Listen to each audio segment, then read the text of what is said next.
आज के कार्यक्रम में मेरे साथ मंच पर उपस्थित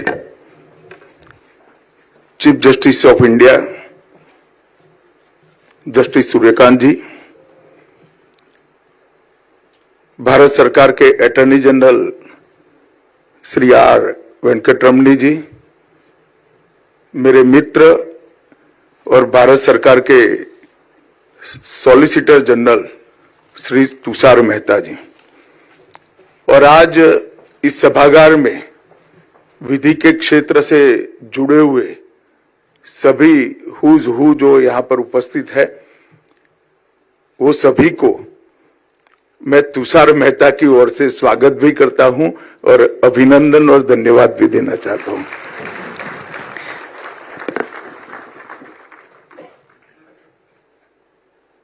मुझे किसी ने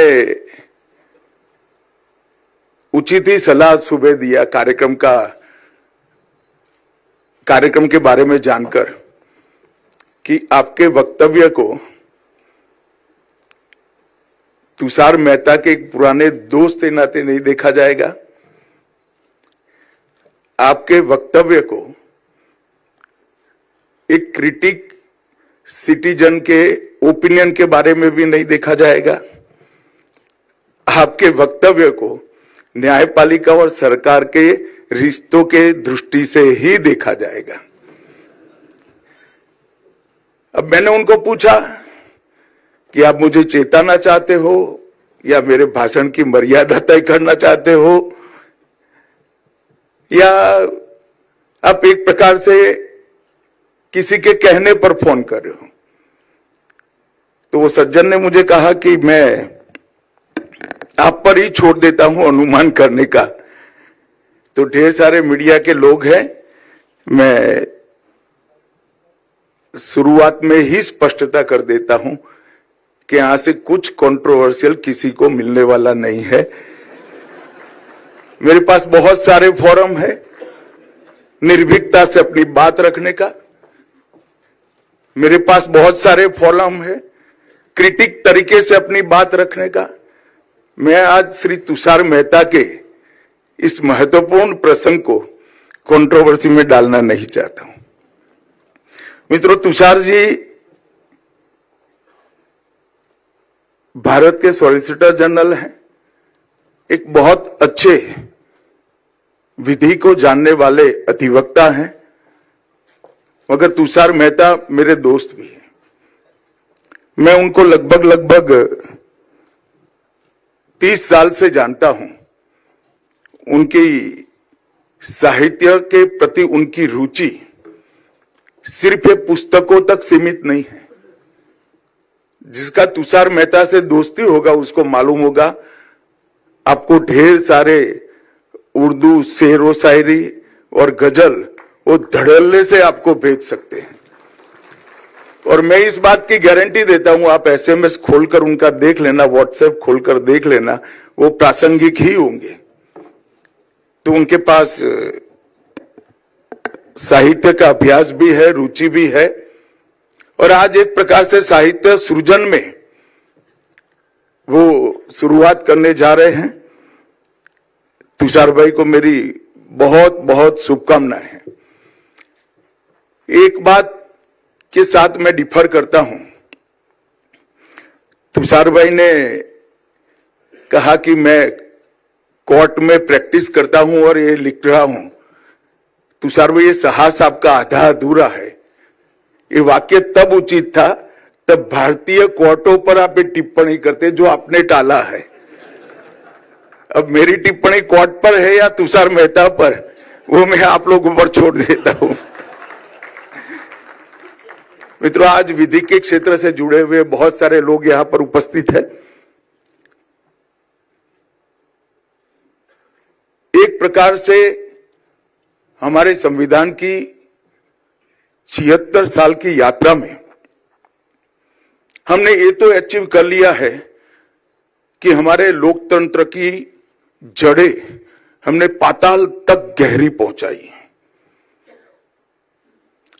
हमारी multi party democratic parliamentary system को हमने निश्चित रूप से मजबूत किया है। और 1947 से लेकर आज तक इस देश में पार्लियामेंट के माध्यम से और विधानसभाओं के माध्यम से जितने भी परिवर्तन हुए, खून का एक कतरा बहाए बगैर इसको स्वीकार कर लिया गया और बहुत अच्छे तरीके से हमने परिवर्तन किए हैं। यही बताता है कि हमारे लोकतंत्र की जड़ें बहुत गहरी गई हैं और इसमें हमारे संविधान और हमारी न्यायपालिका का बहुत बड़ा योगदान है। पूरे देश की जनता में एक प्रकार से विश्वास है कि मुझे अन्याय होगा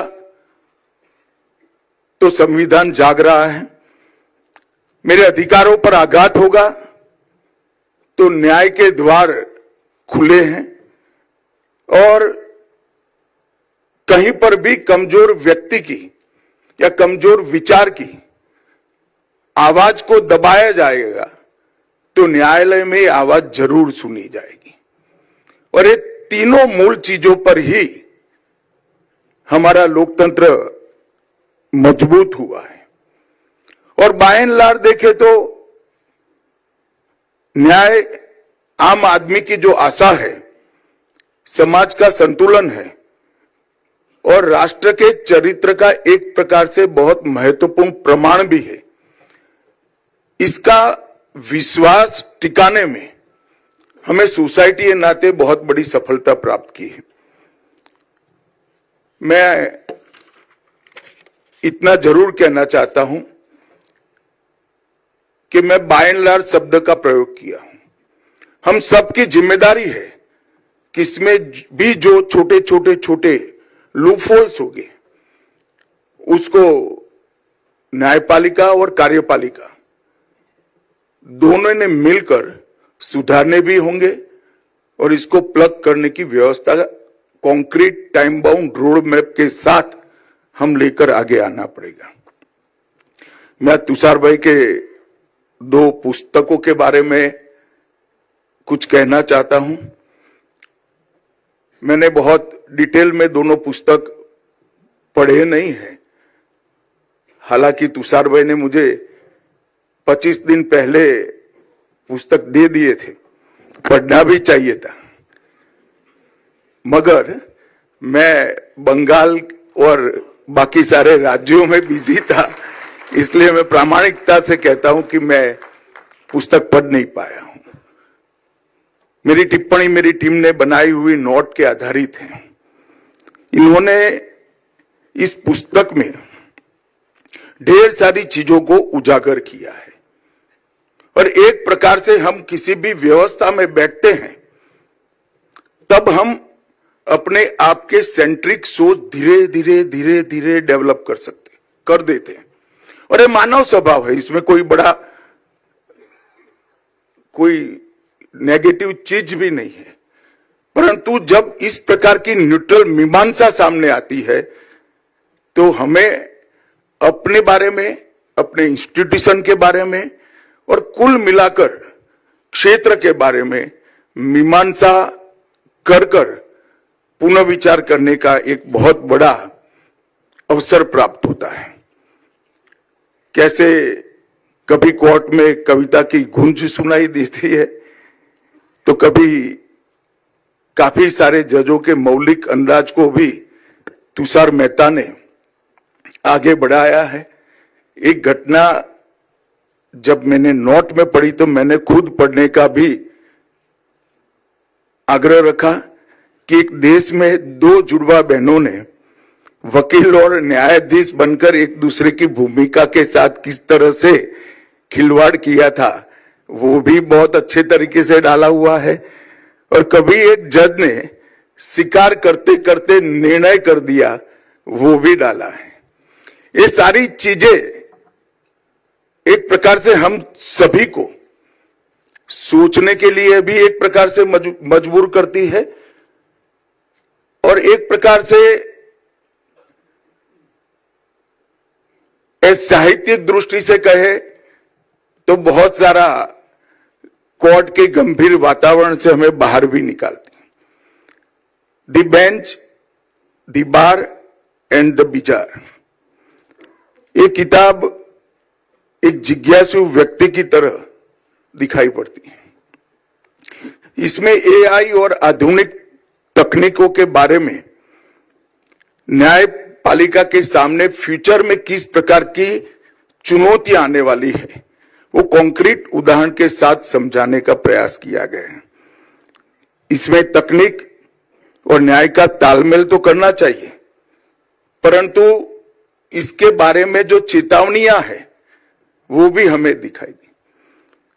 मुझे आनंद होता कि तुषार भाई ऐसी कोई चेतावनी लॉ क्लर्क्स के लिए भी दे देते तो बहुत अच्छा होता, क्योंकि न्याय का काम हमेशा ओपन कोर्ट में दो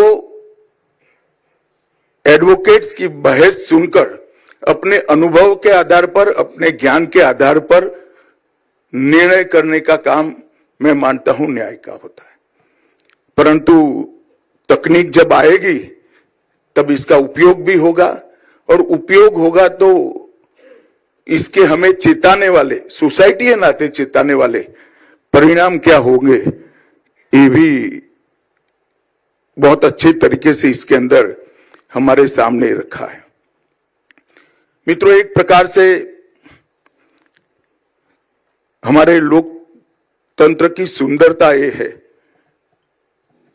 कि संस्थाओं ने एक दूसरे का विरोध करने के लिए नहीं, परंतु एक दूसरे को संतुलित करने के लिए संविधान ने बनाया है।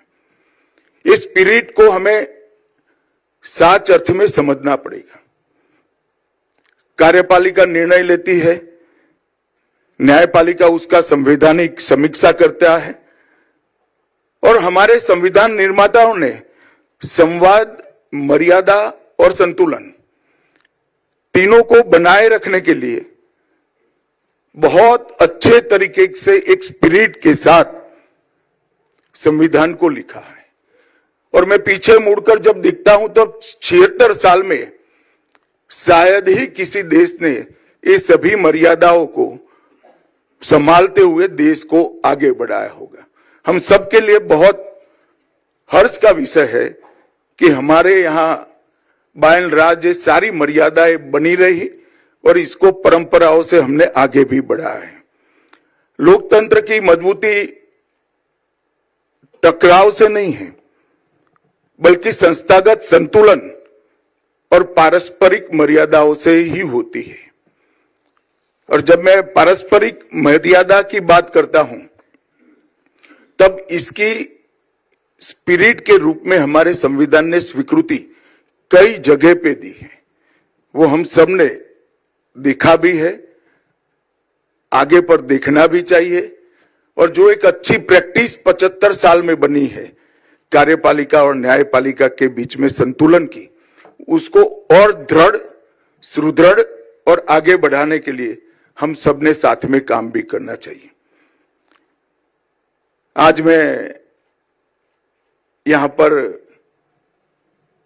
विधि के क्षेत्र पर कोई टिप्पणी करने नहीं आया हूं।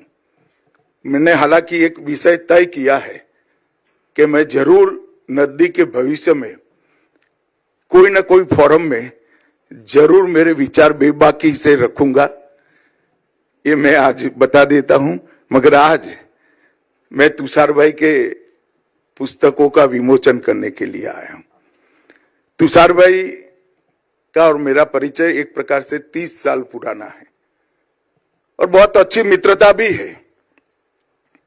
और तुषार भाई एक वरिष्ठ विधि अधिवक्ता है, मगर लेखक और जिज्ञासु विद्यार्थी के रूप में इन्होंने इन पुस्तकों के माध्यम से अपने आप को प्रस्तुत किया है। मैं तुषार भाई को जानता हूं कि कानून की गंभीरता और मर्यादा दोनों को बनाए रखते हुए उन्होंने कुल मिलाकर अदालती प्रक्रियाओं में छिपे जीवन, हास्य, व्यंग और मानवीय स्वभाव, इस सभी की बहुत सुंदर अभिव्यक्ति बारीकी के साथ किया है। वैसे तो आगे कहा गया है, मगर मैं फिर से तुषार भाई को अभिनंदन देना चाहता हूं कि उन्होंने पुस्तक अपनी मां को समर्पित किया है।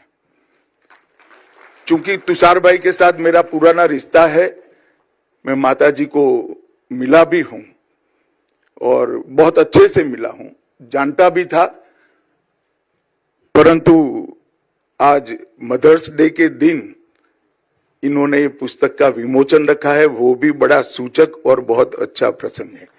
हालांकि हमारे भारत में तो हर दिन मदर्स डे ही होता है। मेरे जैसे कई लोग होंगे जो माँ के चरण छुए बगैर घर के बाहर कभी नहीं निकले, और आज माँ नहीं रही तो इसके सामने एक छोटा सा दिया जलाकर कृतज्ञता का भाव व्यक्त कर कर ही घर के बाहर निकलते हैं। तो हमारे लिए तो हर दिन एक प्रकार से मदर्स डे ही होता है। मित्रों, मैं आज इतना ही कहना चाहता हूं कि तुषार भाई ने साहित्य के क्षेत्र में ऑर्गेनाइज तरीके से, वैसे काफी कुछ करते रहते हैं वो, परंतु ऑर्गेनाइज तरीके से पहली बार कदम रखा है। मैं चाहूंगा कि तुषार भाई का जीवन का बहुत बड़ा हिस्सा अदालतों में ही जाता है। अदालत के बाहर निकलकर भी वो साहित्य सृजन में आगे बढ़े हैं। उनकी रुचि भी है, क्षमता भी है, और एक सफल साहित्यकार के रूप में भी अंत में उनको स्वीकृति मिले, यही मैं तुषार भाई को यहाँ अपील करना चाहूंगा। जैसा मैंने कहा कि विधि क्षेत्र के लिए मेरे जो विचार है, मैं जरूर कोई एक फोरम में रखूंगा भी, और बेबाकी के साथ रखूंगा। आज मैं तुषार भाई को बहुत बहुत शुभकामनाएं देकर मेरी बात को समाप्त करता हूं। वंदे मातरम।